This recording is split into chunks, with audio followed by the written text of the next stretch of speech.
One thing that I did want to mention, why I titled this a revisit to Fortnum and Maison, is perhaps because the weather here in the United Arab Emirates has changed, is changing, is in the process of changing from the hot summer days. It's rather cooler, it's getting cooler by the day. It's still not cool, but it's getting cooler by the day. Perhaps diet modifications, the amount that your body is hydrated, the weather around you, a lot of other factors that could kind of bring out deeper, maybe different aspects to a perfume, different facets. And I was facing this with Fortnum and Maison, so my first review would be quite different from the revisit that I'm doing now. And this is based on the current weather conditions that we're in, and maybe it'll keep changing as it gets cooler around here, and we shall revisit this again. So this has been happening to me for some time now, where I experience certain perfumes that I experience differently every time I wear them, and these are more of the compositions which have heavier, have a lot of notes. This one has about 20 plus notes, and so the evolution, it always, you experience different fragrance altogether every time you're wearing it. And so I wanted to bring you the revised version of a review of what I feel at present. Thank you so much for tuning in, and welcome to your very own Track Before You Buy channel with your host Karamullah Kadwani. Today is all about Fortnum and Maison from the house of Roja Parfums. This will be an in-depth review after having it for a few days. So before we get started though, if this is the kind of content you like, please do like, share and subscribe to my channel. As the channel and I are in the rather infant stages, I'd say that still trying to make it big and bring you my overviews, price points and alternatives where possible, as 80%, more than 80% of my viewers still haven't subscribed. Subscribing to my channel, watching the ads and commenting helps the algorithm, and in the long run, inshallah, shall help the channel. I'm not on the free bottle brigade and don't have any other means of acquiring these fragrances otherwise. Let's call it an in-depth revised review of Fortnum and Maison, the perfume. As I've already posted in-depth review earlier, but having more experience with it, it seems to be a hidden gem which flies under the radar, where the free bottle brigade sings praises and hypes about the new Isola Sols, intense perfumes, colognes, etc. It's just a contradiction to why I love Roja as much as I do, but then this side of where almost all houses are heading to. Flankers cashing in on the already existing line, or just small tweaks. And there was a time when Roja made perfumes like the Aguilera that moved your soul, and now it's Isola Sol. I mean, come on, I'd buy Isola Blue as it replaces Oligarch, though the name seemed to be so apt. Oligarch was a name that I had so fallen in love with. I have Danger Pour Homme Parfum and the Parfum Cologne. So the Parfum Cologne I usually use in the summers, or layer it with the Pour Homme Parfum just to accentuate the projection and everything, a little the performance on that one. Enigma Pour Homme Parfum is on my radar, and a few others. This one's a hidden gem, totally less talked about fragrance, yet it's quickly become one of my top lieutenants. Hard not to be impressed by the rich, opulent, iconic symbol of British luxury. FM the Parfum, underrated, intriguing blend of unexpected notes that ideally wouldn't make sense in the world we live in today. Opens elegant, such a delicate, fruity, floral elixir. The best way I can describe it. However, its true identity truly reveals itself in the base notes, as with all other Roja perfumes, turning this into a spicy amber concoction and a true unapologetic animalic amber masterpiece to my nose. Let's quickly reveal the note listings before we proceed any further.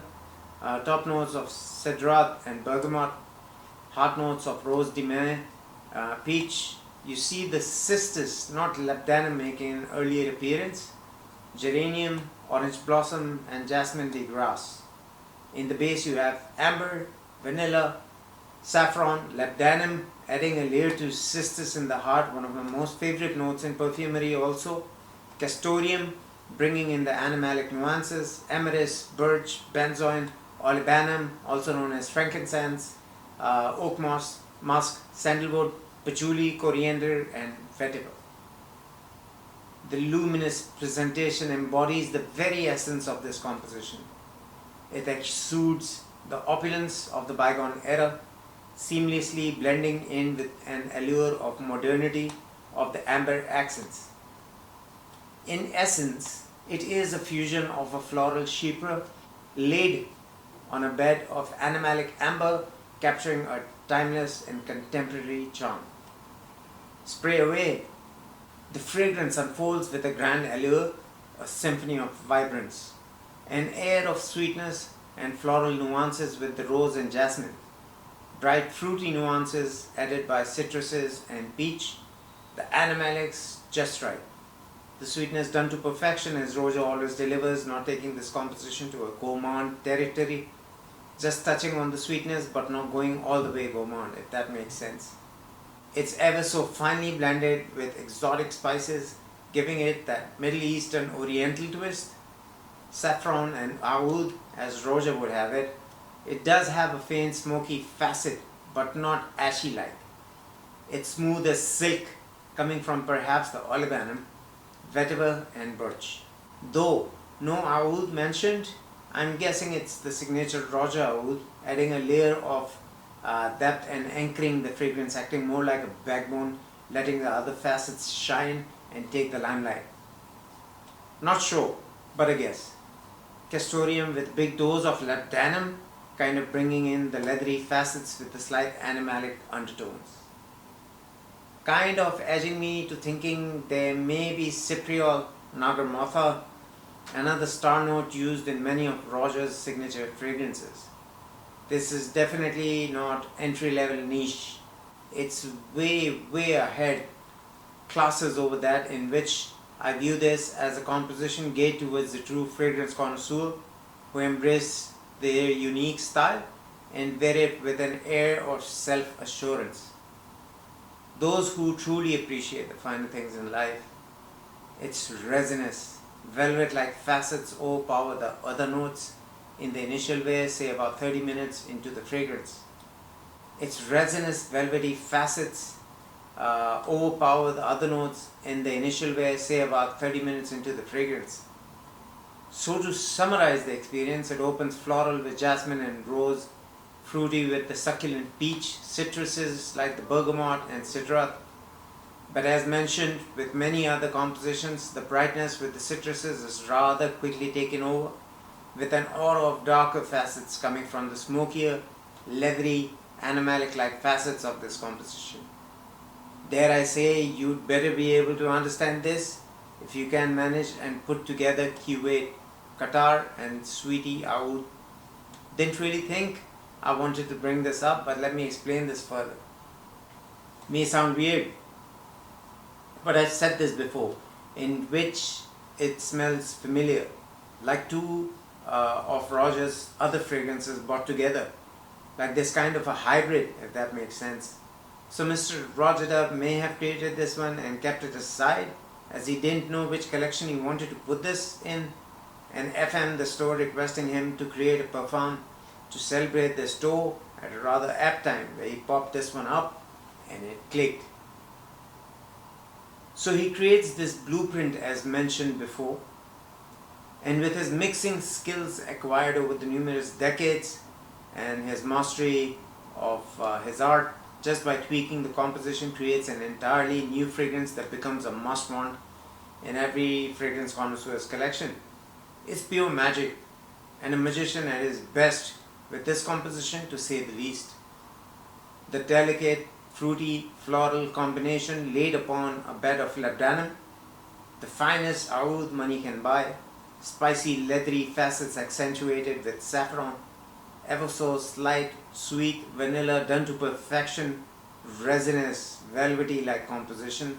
Opening fresh with an oriental base.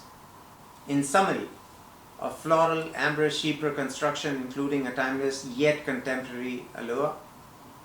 Just my 2 cents.